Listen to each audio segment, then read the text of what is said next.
Terima kasih Tuhan untuk hari yang baru yang Kau beri. Di akhir pekan ini kami bersyukur pernyataan-Mu begitu sempurna dalam kehidupan kami. Sukacita, damai sejahtera, kekuatan, kesehatan, perlindungan Tuhan sempurna memenuhi kehidupan kami. Terima kasih. Kami bersyukur untuk semuanya itu, terlebih napas kehidupan yang masih Engkau anugerahkan bagi kami. Kami akan melanjutkan sesi perenungan firman-Mu. Tolong kami Roh Kudus, sehingga kami dapat memahami firman-Mu lewat kebenaran-Mu yang akan kami baca dan renungkan. Dalam nama Tuhan Yesus Kristus kami bersyukur. Sambut firman-Mu. Haleluya. Amin. Shalom. Pada kali ini kita sudah berada di kitab Roma pasal 11. Haleluya. Dengan judul perikop sisa Israel. Sisa Israel yang diselamatkan oleh Tuhan. Demikian firman Tuhan. Maka aku bertanya, adakah Allah mungkin telah menolak umatnya? Maksudnya umat Israel. Sekali-kali tidak. Karena aku sendiri pun orang Israel. Nah, Paulus berkata, dia sendiri orang Israel. Dari keturunan Abraham, dari suku Benyamin, Allah tidak menolak umatnya yang dipilihnya. Haleluya. Ataukah kamu tidak tahu apa yang dikatakan kitab suci tentang Elia? Nah, waktu Elia pergi itu mengungsi itu di sebuah goa. Waktu ia mengadukan Israel kepada Allah, Tuhan, nabi-nabimu telah mereka bunuh, mesbah-mesbahmu telah mereka runtuhkan. Hanya aku seorang dirilah yang masih hidup dan mereka ingin mencabut nyawaku. Itu dia larikan diri dari perempuan Isabel. Dia bersembunyi di goa. Haleluya. Itu disinggung lagi di sini. Haleluya. Tetapi bagaimanakah firman Allah kepadanya? Nah, waktu itu, aku masih meninggalkan 7.000 orang bagiku, yang tidak pernah sujud menyembah Baal. 70.000 orang. Banyak itu. Haleluya. Aku masih meninggalkan 7.000 ya. 7.000 orang bagiku, yang tidak pernah sujud menyembah Baal. Ayat 5. Demikian juga pada waktu ini, ya, pada zaman ini maksudnya, pada waktu dia tulis ini Alkitab ini di Roma ini, demikian juga pada waktu ini ada tinggal suatu sisa menurut pilihan kasih karunia. Haleluya. Ayat 6. Tetapi jika hal itu terjadi karena kasih karunia, maka bukan lagi karena perbuatan. Sebab jika tidak demikian, maka kasih karunia itu bukan lagi kasih karunia. Ya. Jadi bagaimana? Ayat 7. Israel tidak memperoleh apa yang dikejarnya, tetapi orang-orang yang terpilih telah memperolehnya. Haleluya. Dan orang-orang yang lain telah tegar hatinya, seperti ada tertulis 8. Allah membuat mereka tidur nyenyak, memberikan mata untuk tidak melihat, dan telinga untuk tidak mendengar, sampai kepada hari sekarang ini. Haleluya. Dan Daud pun berkata, biarlah jamuan mereka menjadi jerat dan perangkap, penyesatan dan pembalasan bagi mereka. Dan biarlah mata mereka menjadi gelap, sehingga mereka tidak melihat, dan buatlah punggung mereka terus-menerus membungkuk. Selanjutnya perikopnya, Israel tersandung, bangsa-bangsa lain selamat. Haleluya. Maka aku bertanya, adakah mereka tersandung dan harus jatuh? Sekali-kali tidak. Tetapi oleh pelanggaran mereka, pelanggaran Israel, keselamatan telah sampai kepada bangsa-bangsa lain, supaya membuat mereka cemburu. Sebab jika pelanggaran mereka berarti kekayaan bagi dunia, dan kekurangan mereka kekayaan bagi bangsa-bangsa lain, terlebih-lebih lagi kesempurnaan mereka. Haleluya. Itu yang sering kita singgung. Saya singgung. Haleluya. Ayat 13. Aku berkata kepada kamu, hai bangsa-bangsa bukan Yahudi, justru karena aku adalah rasul untuk bangsa-bangsa bukan Yahudi, maksudnya berdiri Paulus sendiri, aku menganggap hal itu kemuliaan pelayananku. Karena dia dipercayakan untuk menginjil di luar bangsa Yahudi. Termasuk kita-kita inilah hasil penginjilan Rasul Paulus. Haleluya. Yaitu, ayat 14, kalau aku dapat membangkitkan cemburu di dalam hati kaum sebangsaku menurut daging. Haleluya. Dan dapat menyelamatkan beberapa orang dari mereka. Sebab jika penolakan mereka berarti perdamaian bagi dunia, dapatkah penerimaan mereka mempunyai arti lain daripada hidup dari antara orang mati? Haleluya. Jikalau roti sulung adalah kudus, maka seluruh adonan juga kudus. Itu digambarkan seperti itu. Dan jikalau akar adalah kudus, maka cabang-cabang juga kudus. Haleluya. Karena itu, apabila beberapa cabang telah dipatahkan dan kamu sebagai tunas liar telah dicangkokkan di antaranya dan turut mendapat bagian dalam akar pohon zaitun yang penuh getah. Jadi, kita ini di luar Israel ada pohon-pohon, cabang-cabang liar. Dikatakan, haleluya. Cabang-cabang liar yang telah dicangkokkan ke dalam pohon zaitun sejati, yaitu Kristus. Haleluya. Dikatakan penuh getah, penuh hayat. Haleluya. Sehingga dikatakan, janganlah kamu bermegah terhadap cabang-cabang itu. Jikalau kamu bermegah, ingatlah bahwa bukan kamu yang menopang akar itu, melainkan akar itu yang menopang kamu. Maksudnya Kristus. Kristuslah yang menopang kehidupan kita. Makanya katakan jangan bermegah. Ayat 19. Mungkin kamu akan berkata, ada cabang-cabang yang dipatahkan supaya aku dicangkokkan di antaranya sebagai tunas. Baiklah. 20. Mereka dipatahkan karena tidak kepercayaan mereka. Maksudnya Israel itu. Haleluya. Dan kamu tegak bercacat karena iman. Nah, kita ini tegak bercacat karena iman. Maksudnya orang yang di Israel. Janganlah kamu sombong, tetapi takutlah. Haleluya. Sebab kalau Allah tidak menyayangkan cabang-cabang asli, Dia juga tidak akan menyayangkan kamu. Haleluya. Sebab itu perhatikanlah kemurahan Allah dan juga kekerasannya, yaitu kekerasan atas orang-orang yang telah jatuh, tetapi atas kamu kemurahannya, yaitu jika kamu tetap dalam kemurahannya. Haleluya. Jika tidak, kamu pun akan dipotongnya juga. Haleluya. Tetapi mereka pun akan dicangkokkan kembali jika mereka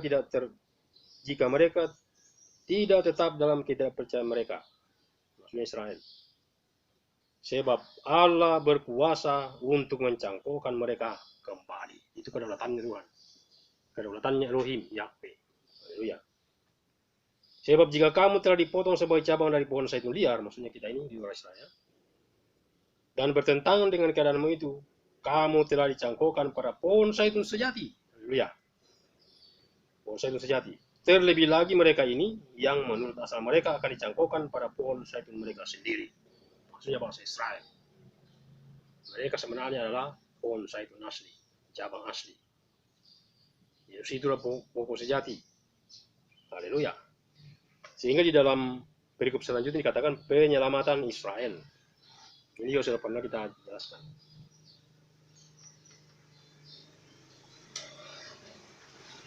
Demikian penyelamatan Israel. Ada prima. Sebab saudara-saudara, supaya kamu jangan menganggap dirimu pandai. Haleluya. Aku mau agar kamu mengetahui rahasia ini. Nah, ini rahasia. Sebagian dari Israel telah menjadi tegar sampai jumlah yang penuh dari bangsa-bangsa lain telah masuk. Haleluya. Jadi itu tujuannya. Jadi dikatakan sebagian dari Israel telah menjadi tegar sampai jumlah yang penuh dari bangsa-bangsa lain telah masuk. Masuk dalam rencana Tuhan maksudnya. Masuk dalam kerajaan kekal. Dengan jalan demikian seluruh Israel akan diselamatkan. Seperti ada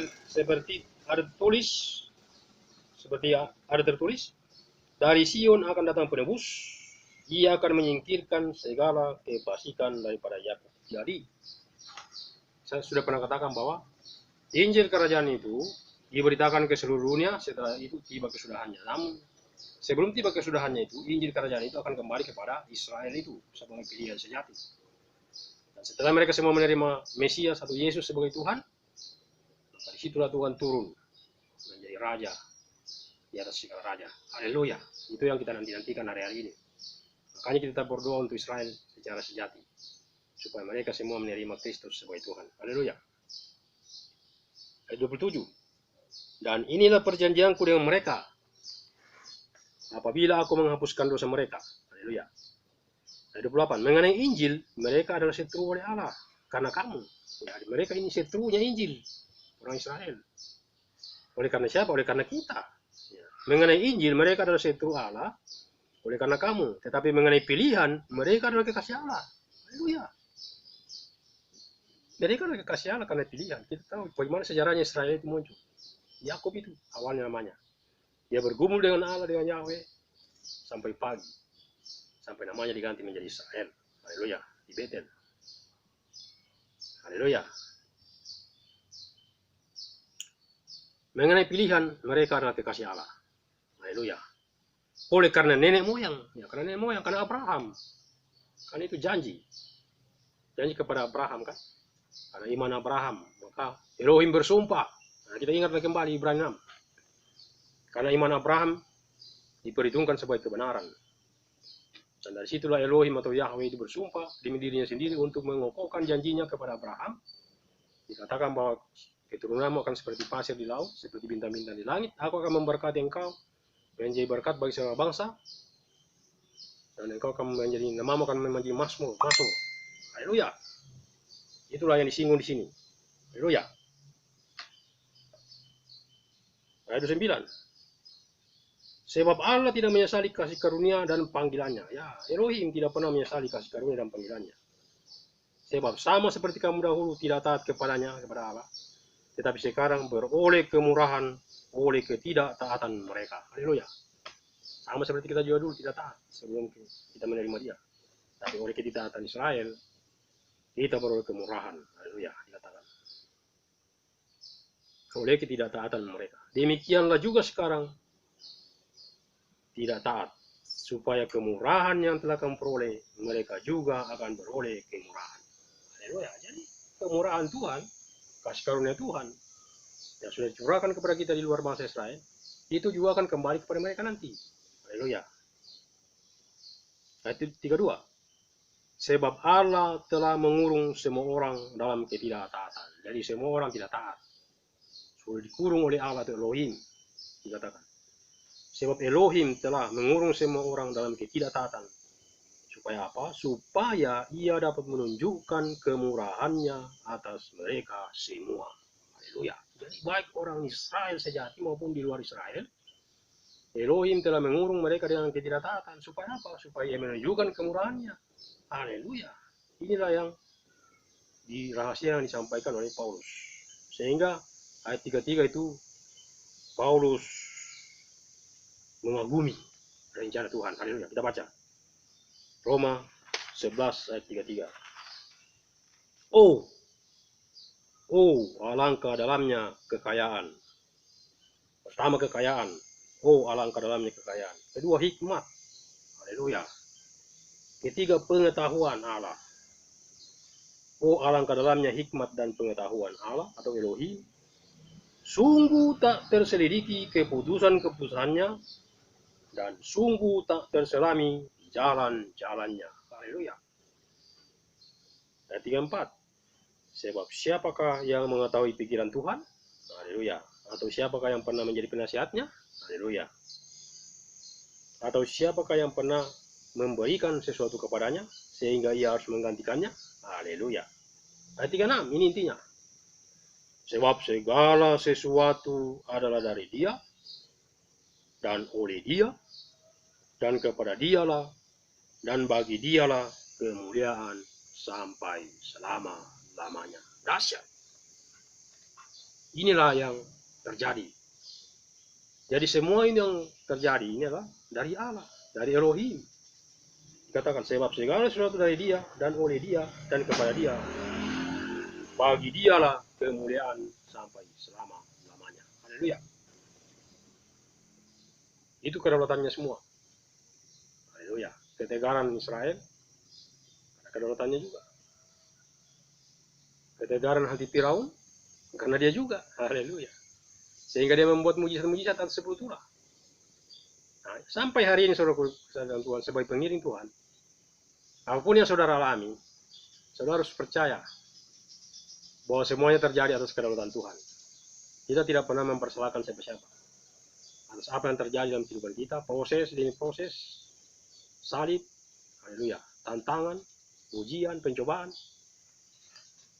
Karena firman Tuhan katakan, semua itu dari Dia, oleh Dia, bagi Dialah kemuliaan sampai selama-lamanya. Hanya Tuhan yang ditinggikan dari semua apa yang kita alami, semua kejadian, semua peristiwa. Karena Tuhan berdaulat atas kehidupan kita. Haleluya. Kasih karunia dan panggilan Tuhan yang sudah nyata, itulah cukup.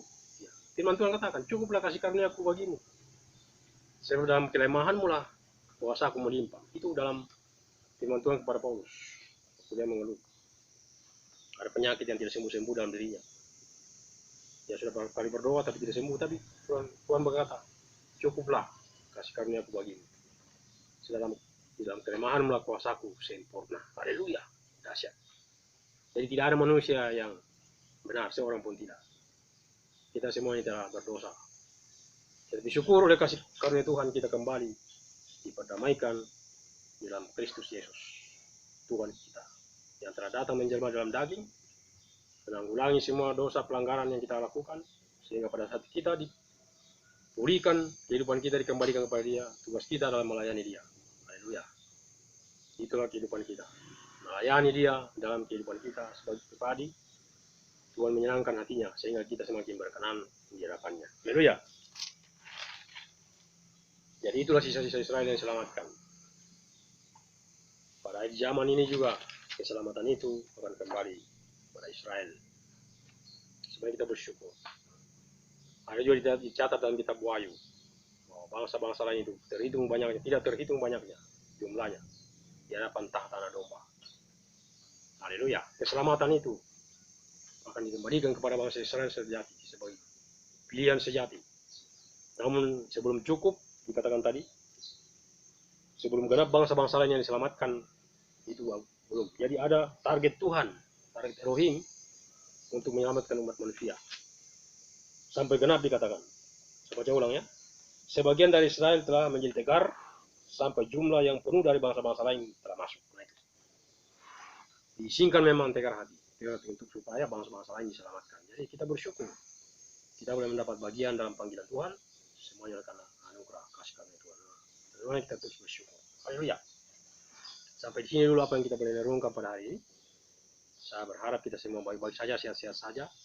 Tetap dalam perlindungan Tuhan yang sempurna di tengah-tengah era pandemi COVID-19, era new normal yang pemerintah sudah tetapkan. Mari kita terus menjaga protokol kesehatan yang sudah ditetapkan dalam kehidupan kita. Terpujilah nama Tuhan, mari kita bersyukur untuk firman ini. Bapa, kami bersyukur buat firman yang datang pada pagi hari ini bagi kami, membuka mata kami untuk melihat bahwa rencana-Mu dahsyat, ajaib dalam kehidupan kami. Kami adalah Israel secara rohani yang Tuhan sudah pilih. Dan tugas kami adalah berdoa untuk Israel secara jasmani. Engkau akan selamatkan mereka, pulihkan mereka. Terpuji nama Bapa, kami bersyukur boleh menjadi bagian dari keselamatan yang Engkau kerjakan dalam kehidupan kami. Segala puji, segala hormat, segala kemuliaan kembalikan kepada Engkau, Yesus Kristus Tuhan, Kepala tubuh Kristus. Dalam nama Tuhan Yesus Kristus, kami berdoa dan mengucap syukur. Haleluya. Amin.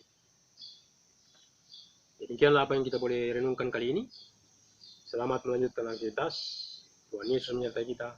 Immanuel. Shalom.